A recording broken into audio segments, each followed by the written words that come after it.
Άντε, γεια μας. Γεια μας και το τρίτο. Χαιρετώ την εξουσία. Γεια σου, Ταμτάκο.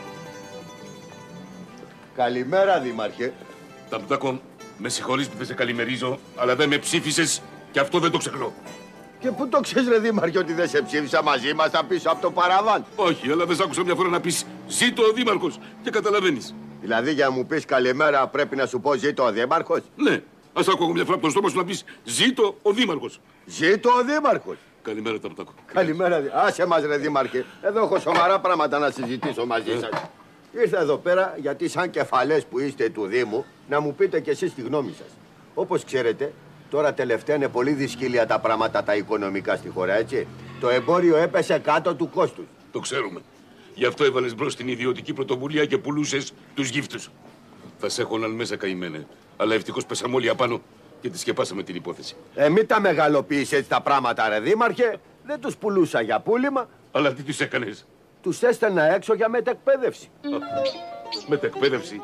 Πάνω σε τι? Πάνω στην αρκουδολογία, πατατολογία και ηλεκτρονική κασετοπειρατεία. Μεθαύριο ανοίγουν τα σύνορα της Ευρώπης. Πώς θα αντιμετωπίσει ο δικός μας ο γύφτος, τον Γερμανό γύφτο, τον Ιταλό γύφτο και όλο το γυφταριό της όξης στην κασετοπειρατεία, Γκαρσόνια αυτονών θα γίνουμε. Καλύτερα γκαρσόνι, Ταμτάκο, παρά που ήθελες να με πουλήσεις. Και να ήθελα να σε πουλήσω σε ένα ρεποκοπίκο. Ποιος σε παίρνει με αυτή τη φάτσα την ανθίγυνη που έχει? Τέλος πάντων, Ταμτάκο, ας τα αφήσουμε αυτά. Πες μας, τι σύμβουλη θέλεις από μας? Κοιτάξτε, από ό,τι ξέρετε, η οικονομική κατάσταση εδώ στην Ελλάδα είναι πολύ difficult. Γι' αυτό κι εγώ αποφάσισα να πάω στην Αλβανία. Και τι θα κάνεις στην Αλβανία? Εμπόριο. Τώρα τα πράγματα εκεί πέρα γίνονται πιο φιλελεύθερα. Οι Αλβανοί διψάνε για εμπόριο. Να αγοράσουν εμπόρευμα θέλουνε. Δώσ' τους εμπόρευμα και γύρνα πίσω με τις τσέπες γεμάτο λεφτά. Ωραία ιδέα. Δεν λέω, καλή είναι η ιδέα σου και σε τιμάσα γύφτος που το σκέφτηκες. Αλλά πώς θα πας στην Αλβανία? Τι πώς θα πάω? Με το αυτοκίνητο θα πάω. Θα πάω στα Γιάννενα, θα φορτώσω εμπόρευμα και θα πάω. Και τέτοια ιδέα μόνο εγώ μπορούσα να τη σκεφτώ. Δεν νομίζω πως είναι τόσο εύκολο να πας στην Αλβανία. Γιατί? Χρειάζεται βίζα. Έλα ρε παπά τώρα, πλάκα με κάνεις. Άντρας είμαι, πού να τα βρω τα βυζιά? Γελάνε. Όταν λέμε βίζα δεν εννοούμε βυζιά. Και τι εννοεί άλλη? Χρειάζεται άδεια να κάνεις, αλυσβερίσει. Μα οι Αλβανοί το είπανε, θέλουνε επενδυτές. Θα πάω κι εγώ σαν γύφτος επενδυτής. Καλά, και σε τι θα επενδύσεις? Θα επενδύσω πάνω σε ψηλικά, σε είδη πρικός και μόλις τους ανεβάσω το βιωτικό τους δάπεδο, θα τους πλασάρω και τον τάπητα. Ξέρω, το έχω πιάσει το θέμα, παπά μου. Συμφωνώ μαζί σου, να πας ρε Ταμτάκο. Να πάω. Εγώ συμφωνώ με τον παπά. Αν βρεις βίζα, μην κάθεσαι. Φύγε. Δηλαδή είναι καλή ιδέα. Μαμέ. Εντάξει, αυτό ήθελα να σας συμβουλευτώ, ρε παιδιά. Είναι καλή ιδέα, έτσι συμφωνάτε? Εντάξει, σας ευχαριστώ. Σας ευχαριστώ, άντε, γεια σας. Γεια σας. Το καλό, γεια. Γεια σου, Ταμτάκο. Άκου εμπόριο στην Αλβανία. Ταμτάκο!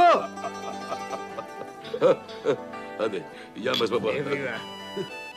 Τι είναι ρε Ποκοπίκο, γιατί μου διακόπτεις τη βιαστική μου αναχώρηση? Μπορώ να σου χαράξω 2 φωνία τα μυστικά.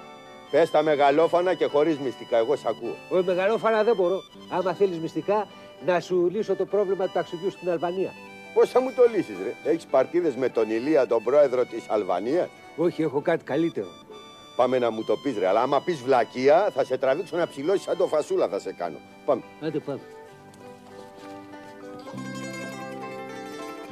Για λέγε ρε Ποκοπίκο, τι έχεις να με πεις? Προηγουμένως που συζητούσατε στο καφενείο με τον παπά και τον δήμαρχο, άκουσα ότι θες να πας στην Αλβανία. Καλά, δεν τρέπεσαι να κρυφακούς όταν μιλάς σοβαροί άνθρωποι, ρε? Δεν κρυφάκουγα, εκεί ήμουνα. Σοβαρά? Ναι. Δεν σε πρόσεξα γιατί δεν ήσουν στο οπτικό μου πεδίο, για λέγε. Από ό,τι κατάλαβα, για να πας στην Αλβανία χρειάζεσαι βίζα. Εγώ έχω τον τρόπο να σου τη βρω. Εσύ με αυτό το μυαλό έχεις μέσο να με στείλεις εμένα στην Αλβανία? Θα σε στείλω. Αλλά πρέπει πρώτα να με βάλεις συνεταίρο στα κέρδη σου. Συνέτερο στα κέρδη? Άσε να το σκεφτώ μέχρι τη γωνία και θα σ' απαντήσω. Άντε, σκέψου το. Ταμτάκο, παίρνα πρώτος. Κοίτα τον κερατά, κοίτα.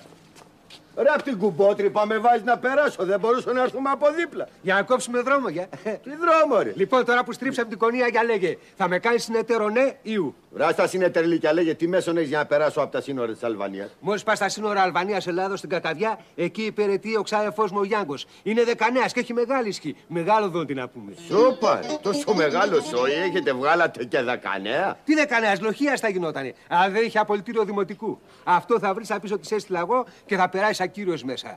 Θα ανοίξει αμέσως ένα υπαίθριο σούπερ μάρκετ και θα τα οικονομήσεις. Για αυτή την ιδέα θες να σε βάλω σε ανέτερο στα κέρδη. Βέβαια. Δεν τρέπεσαι, ρε. Πάνε να εκμεταλλευτείς το φίλο σου τον Ταμτάκο. Τι να εκμεταλλευτώ, ρε Ταμτάκο, να πούμε εγώ να μην οικονομήσω. Άντε ρε, το πολύ, άμα γυρίσω από την Αλβανία, σε φέρω ένα ζευγάρι ξυλοπόδαρα να ανέβεις επάνω να περπατάς καμαρωτός.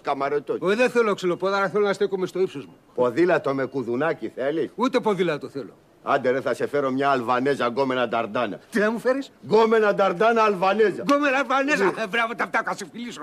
Τον κεράτα, πολύ σ' ακούει γκόμενα γυαλί στο μάτι του. Άντε ρε, θα πάω να βρω τον ξάδερφό σου τον Γιάνγκο και θα σου φέρω και την γκόμενα, έτσι. Ευχαριστώ για την πληροφορία, είσαι καρτάσι. Άντε, γεια. Άντε, καλή επιτυχία. Γκόμενα Αλβανέζα. Ευτυχώς που είναι και ο Ταμτάκος και να μου φέρει γκόμενα να πούμε. Αλλιώς μια ζωή θα την έβγαζα αυτόχειρα.